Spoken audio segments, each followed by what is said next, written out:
Feedback from families across the UK highlights a number of issues for multiple birth parents, like lack of specific information on feeding and sleeping, feelings of isolation, and a higher risk of postnatal depression.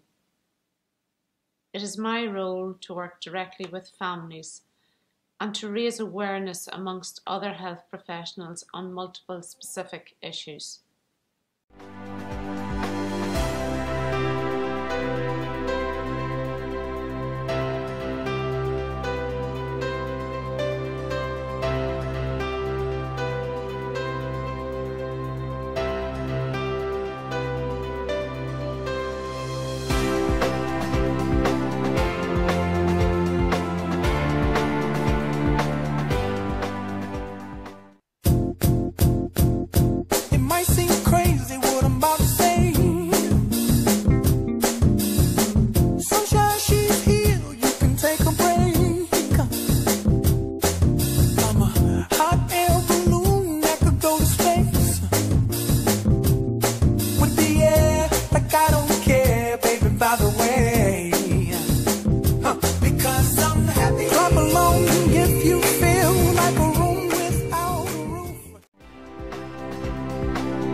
Right, well, we're going to get started, Damien, and I'm going to show you our first picture.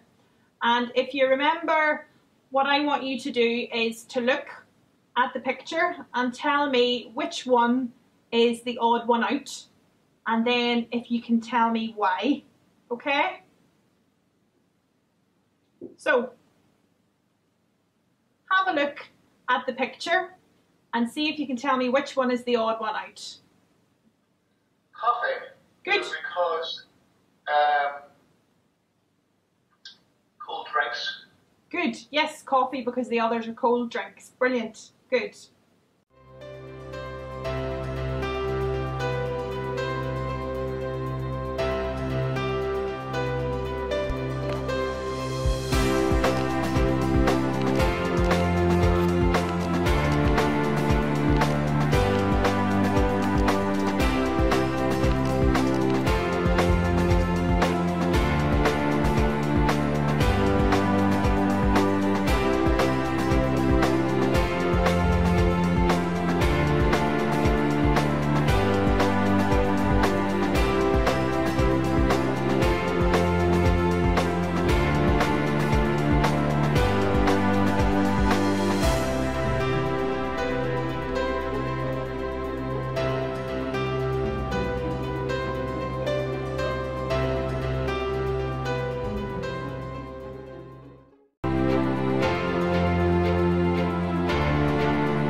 It wasn't always the case that service users, carers and members of the public were allowed to be involved in helping to shape services, shape the things that they dealt with within the health and social care system. But over the years that's changed, and the Southern Trust has been at the forefront of that change. In 2010 I became involved in the Southern Trust's carers contract renewal. It was to reshape services so as the outcomes for the people on the ground that were receiving them would be better. It would be a better partnership outcome for all of us. And in that context there, it was very successful. That process has now, 5 years later, started up again, and it's going back through with new people to try and see how that service can be shaped. This is just one example of involvement within the trust. There are many, many other ways you can be involved. Regardless of what contact you have with the trust, there is a route through to helping to shape and change services. I would wholly recommend that people get involved. If you're not in it, you can't shape the future.